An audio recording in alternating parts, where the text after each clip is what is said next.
Today we got some news about the F-150 Raptor.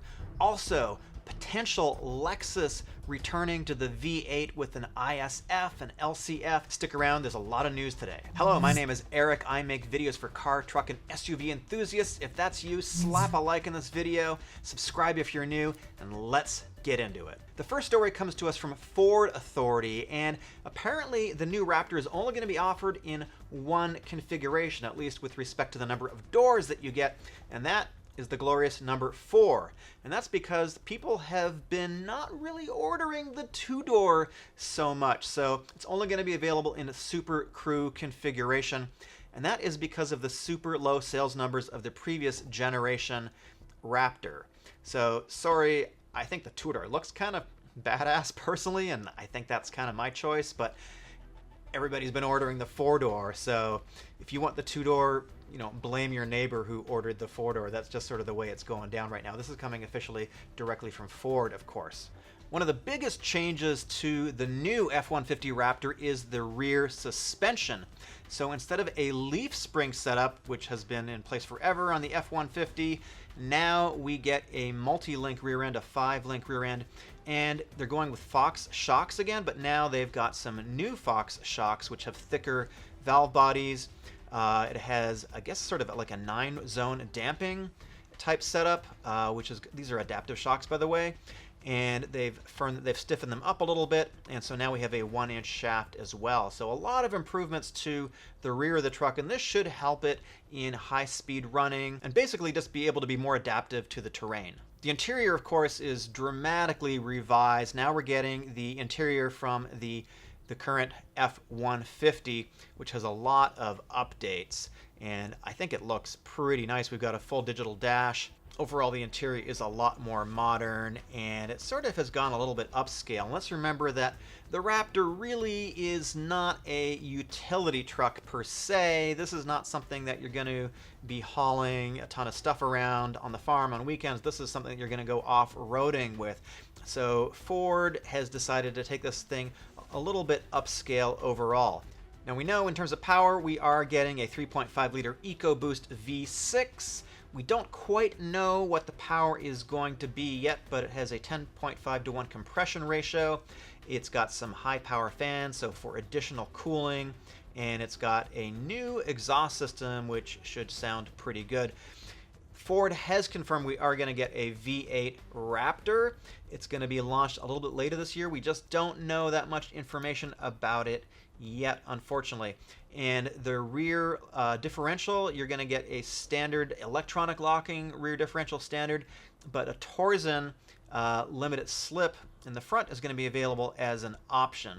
And the maximum payload does increase by 200 pounds to 1,400 pounds, and maximum towing also goes up by 200 pounds to 8,200, which is pretty decent. A couple days ago, I reported that General Motors is basically going to go full EV by 2035, and this announcement caused a lot of talk and discussion on the internet. Some of it nice, some of it not so nice. And there's sort of been a little bit of a pause while we waited to see what Ford is going to do. So Ford actually announced in their press release a couple days ago that they are going to invest $29 billion to bring EVs online. Now, they didn't commit to going full EV like General Motors did by 2035, but they are going to do a significant investment into electric vehicles. So Ford is really committed to this, and in fact, the CEO, Jim Farley, says that, this is from the press release a couple days ago on their earnings announcement for 2020, Farley said Ford will now invest at least $22 billion in electrification through 2025, nearly twice what the company had previously committed to EVs. He said the company is all in and will not cede to anyone in developing and delivering connected electric vehicles and services. Also last week, Ford announced a partnership with Google. So they're going to be doing a connected drive kind of thing. They're calling it Team Upshift to unlock personalized consumer experiences and create and make the most of data-driven opportunities. So it's not quite exactly clear what that's going to mean for the vehicles that you're going to be driving. I'm assuming more integration with Google beyond things like just Google Maps. Here's my take on this and what's happening in the industry right now. I know a lot of people do not like electric vehicles. I know a lot of people are very anti-Tesla, for example. However, the reality is that electric vehicle sales are increasing, and infrastructure for electric vehicles seems to be getting in place very, very slowly. Ford isn't doing this just because they want to react to the new administration and get a couple sales and then revert maybe in another 4 years, maybe when the administration changes again. These are long-term plans that the industry is putting in place, not just at Ford, not just at GM, but globally. Electrification is something that is coming, and it's coming pretty quickly, and Ford is doing this because they don't want to be seen as reactive a couple years down the line. It's really going to take 7 to 10 years for any manufacturer to change their entire manufacturing lines, to change their distribution, to change all the parts that they're getting, and basically to completely retool what they're doing. Electrification isn't something that you just sort of throw in casually. This is a complete re-engineering, and this is where the industry is headed right now, like it or not. So I think it's probably wise to begin sort of accepting this change. You don't have to. You can certainly drive your V8 as long as you want to, but at some point, you're not going to be able to buy a new one. Speaking of which, I will be doing a review of the Mustang Mach-E sometime later in March, also followed by the Ford Bronco Sport. So I'm looking forward to that. And let me know your thoughts down below on this whole EV transition situation. Next up, we're going to learn about a possible trio 3 V8 Lexus F products that might be coming down the pipeline. This is being reported by a number of outlets, including Autoblog and I think Automobile Magazine too.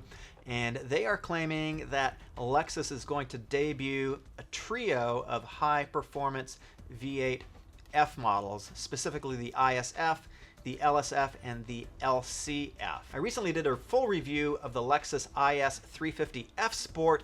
I really like the car. Go click on the review up here, but I found that the power was a little bit lacking, considering it's got the same 3.5 liter V6 that it's had for quite a while and has been in the Lexus and Toyota lineup for almost about 15 years now. So this story comes from Best Car Web, which is a Japanese website, and I've got it up right now. So this is Google Translate, so kind of stick with me here while we have Google translate this, and then we translate it into something more readable, like actual English. So Best Car Web, did I say Next Car Web a second ago? Best Car Web Japan. They're claiming this is going to be a November debut, and we're going to get these 3 models, the ISF, the LSF, and the LCF. And they're claiming that the ISF is going to be replacing the discontinued GSF. Base IS just implemented the Big Macon. I don't really know what that is. Thanks, Google Translate. But the ISF will be fully revised based on the Macon model. Let me know, let me know if you know what that means. The powertrain is going to be the V8, the 5-liter, which develops 481 PS, which is about 475 horsepower, something like that. PS is a German measurement. I guess the Japanese use it as well. So they're saying the LS is going to come back in F form. This is a render of it, as it's going to look like. And they're stating that it's going to have a brand new, where is it here? They're saying it's going to have a brand new 4-liter V8 twin turbo prepared for it with a radical sports unit that squeezes 670 PS. That's maybe 660 horsepower, something like that. And the rivals include the S63 AMG with 612 PS V8 and the Mercedes M670 Li. So that's what they're saying there. But then they're claiming the flagship, the LC, is also going to get an F model as well, and they say it's also going to have this newly developed V8 that boosts 660 horsepower, something like that, 21-inch tires, multi-link suspension. So let's take a quick pause here and reflect on this announcement or this story from Best Web Japan. So here's my take on it. I just drove the IS, the 350F Sport, which I thought didn't really have enough power. And so now there's this rumor from Japan, from this publication, that we're supposed to get a lot more power in the form of a V8. There should have been other rumors floating around. It's going to be called the IS F500, I think is what the rumor is. So that would be super cool to see, but let's take a look at what Lexus is as a car company, Lexus is a very conservative car company. Lexus is a company that doesn't always put the newest technology into every model. They tend to hold things back a little bit. They do a lot of testing. They put in what is tried and true and very reliable. And like I mentioned earlier in this news story, EVs are coming in a big way. And in fact, Lexus announced a concept car a couple days ago. You've probably seen this floating around the web.